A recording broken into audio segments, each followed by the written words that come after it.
100.9 The Cat, number one for New Country. It's Kevin Richards back in the Route 50 parking lot. It's back with Riley Green. Hey, Riley, good to see you. Good to see you. How's it been going? Good. The last time we saw you was about a year ago. You stopped by the Cat Studios. You did like a little acoustic set. One of the songs you sang was There Was This Girl. I remember that. It was acoustic. It was the very first thing you'd done. I'm like, I like the sound of this. And before you know it, we're playing it. And now it's the number one record. How cool is that to actually know that you got a number one? I wish it was just that easy, too. Right, yeah. It was the same way first time you heard it, it just kind of sounded like a good song. That's how we felt when we wrote it. And, everybody really seemed to kind of grab onto it. And the cool thing about it is when you have a song on the radio, it happens quick. And over the last year, even now, just the crowd sings that song back to me louder and louder every week. It's a really neat feeling, especially as a songwriter. Now, how do you think your life has changed since having a number one hit? And I'm sure that's a common question. You get it a lot, but things have got to be different after you get that number one record. Yeah, I think I'd been on a plane once in my life prior to signing a record deal, and now I fly about 3 times a week. I mean, it's the biggest thing for me probably is I'm going to towns and cities and places I never thought I'd step foot, and people know who I am before I get there, and they know the words of my songs.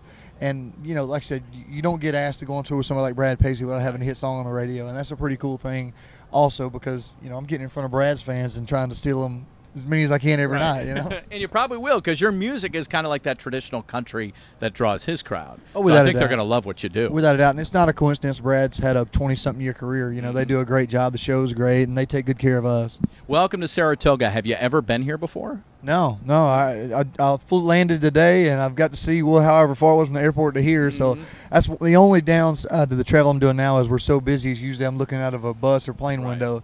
But hopefully we'll get to come back down here and headline a show or something before too long and look around. Now, I think it was you who got your start. It was either playing in your grandfather's nightclub or dance hall. How was your grandfather affiliated in the music business and helped you get started or get you out there? I've never heard it called a dance club or a nightclub. It was my great-grandparents' house that we went and sawed lumber and built a stage, and we just had a bunch of old people come out there and play every week. And I was just starting out. My granddaddy had a guitar, and I would just kind of watch how they made chords with their hands, and I learned how to play the 3 chords you need to play every so is it Merle like Haggard a Saturday song. night family get together? It was really how it started, and then people just kept showing up. We tore out some walls and made it bigger, made a stage bigger, and it's been going on for like 14 years now. It doesn't cost anything. Old ladies bring snacks out there, and for me, it was more of an opportunity for me to get in front of people and play.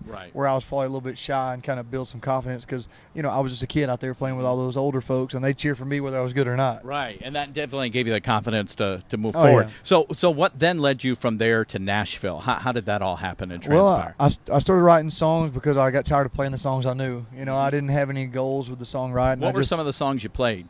My first song I ever sang out there was Mama Tried. Okay, Merle Haggard. And I was a big Jamie Johnson fan, Johnny Cash, all that stuff, So I was playing shows on the weekends. I went to Jacksonville State for a little while and played in a college town. I played about 3 nights a week in the same town, matter of fact. So people couldn't get away from me. But people started showing up and buying tickets to my shows, and Nashville kind of caught wind of it, and Big Machine came to a few shows and offered me a record deal, and I moved to Nashville after I signed my deal. So it was really I did it a little backwards. I didn't go to Nashville and get discovered. They kind of came to Alabama and found me. Wow, that is different. You never really hear a story that way, so that's pretty cool. Well, social media has changed things to the point where people could find me. And I was putting music out. I put out 20-something songs before I signed a record deal. Now, granted, when Dan Huff produces these songs, they sound a lot better. Right, they sound a little better. But I was recording in Bob's garage for like $500, so it's the music has gotten quite a bit better. Yeah. Riley, what's on the horizon for you? We're here chatting with Riley Green. You're just getting started. You had your first number one. You're on the tour with Brad Paisley. If you could look ahead a year or two from now, what's that bucket list item, that goal you want to see happen for Riley Green's career? Well, I can honestly say I never dreamed to have a song on the radio. I just never thought that was going to happen for me. So to have a song and then have a song go number one. I played the Grand Ole Opry last year. I'm on tour with Brad Paisley. There's a lot of things that are a little bit hard to comprehend already, but I would probably say that for me to be able to go out and headline a tour and continue to grow, I guess. To keep writing songs for the people that are in the stands every night, that's kind of my goal, and that's what keeps me going is people relating to things that I come up with.